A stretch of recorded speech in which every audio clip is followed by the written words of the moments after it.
नमस्कार जीवन जिज्ञासार नूतन परिवेश को आपण समस्त को स्वागत। तेबे आजिर जिज्ञासा हेउछि नवविवाहित माने विवाहर 1 वर्ष मध्यरे केउ सबु मंदिर को जीवा कथा नुह।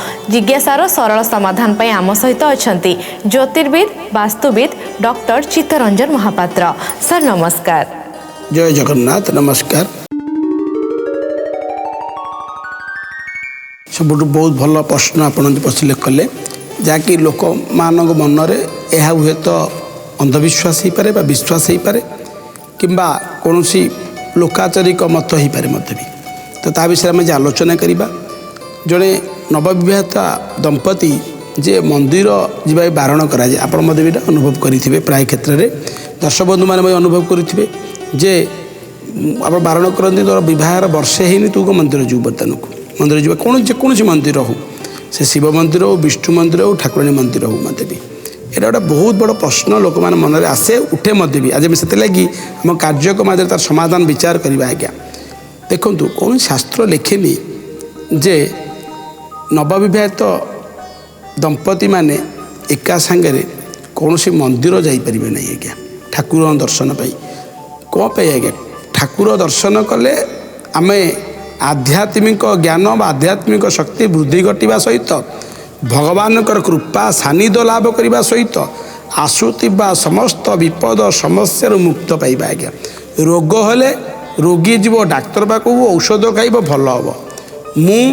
मोर खराब समय पड़े ठाकुर पाखक जीवी बा भगवान पाखक जीवी बा पूजा पद्धति मन ध्यान देवी तो निश्चित भाव में मोर कौन खराब हवापाई मुझे मंदिर ताले खराब है ना मंदिर जीविनी कहीं बर्तमान कौन असुविधा हम मोर से दृष्टिकोण कहवा गले नवदंपति माने 1 वर्ष भितर विवाह वार्षिक बा 1 वर्ष पूर्ण न हवा पर्यंत बारण रही मंदिर जीवेनी ता कौन शास्त्र मत नुहे। 1 वर्ष भितर जेकोसी मंदिर जाइपारे विष्णु किंतु आम परंपरा लोकाचारिक मस्त दृष्टिकोण आमर जगतर नाथ जगन्नाथ महाप्रभु होती आम आराध्य देवता।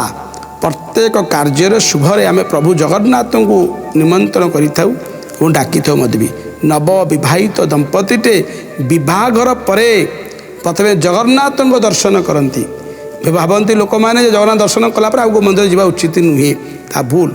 आमे जेहेतु प्रभु को निमंत्रण करते विवाह समय विवाहर परे से प्रभु का आशीर्वाद जगतनाथ जगन्नाथ आशीर्वाद विवाहर परे आम जाऊ 10 मंगला गले आपणकर 14 दिन 15 दिन 16 दिन कि जाए विभागर दर्शन करके आसे तापटू बारण कर मंदिर जानी से संपूर्ण भूल सेमती कर्म निवृत्त रे कई कौन बाधा सृष्टि करेंगे नहीं क्या समस्त नवविवाहित दंपति से कौन बारण नहीं 1 वर्ष भितर कौन मंदिर जीवे नहीं बोली समस्त मंदिर जाइपारे तत्सहित किसी बारण अच्छी। आज्ञा कौन संकल्प कार्य वर्षे न पुराणी पर्यंत लोकाचारिक मत दृष्टिकोण पारंपरिक दृष्टिकोण आम बारण करूँ जे गोटे वर्ष 2टा शुभ कार्य करने उचित नुहे बोली शास्त्र कहे बा आपण मैंने जानते मत भी बहुत पंडित व्यक्ति विषय कहते गोटे वर्ष 2टा शुभ कार्य केमती कर से दृष्टिकोण किसी नवदंपति विवाहित नवदंपति को बारण रही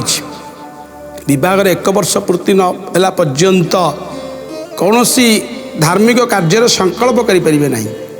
संकल्प शुभ कर्म तो संकल्प करें ना घर अनुकूल करें ना गृह प्रतिष्ठा कर्म आदि बसीपारे नहीं कौन पूजा कर्म आदि संकल्प कर बसीपारे नहीं भाग नहीं पारे तत्सहित कौन दशा हो अशौच कर्म योगदान देवा शुभ नुहे कहीं 1 वर्ष पर्यटन शुभ शुभ समय चली था से लगे एसबू किसी तो शास्त्र हो लोकाचारिक दृष्टिकोण यह मानवा को पड़ो यहाँ बहुत महत्व रही कि यार कारण मत भी रही नहले अन्यत्र दंपति माने विवाहर 1 वर्ष मध्य जेकोसी मंदिर दर्शन करें शिव मंदिर विष्णु मंदिर देवी मंदिर आरंभ कर समस्त मंदिर दर्शन कर कौन बाधा नहीं।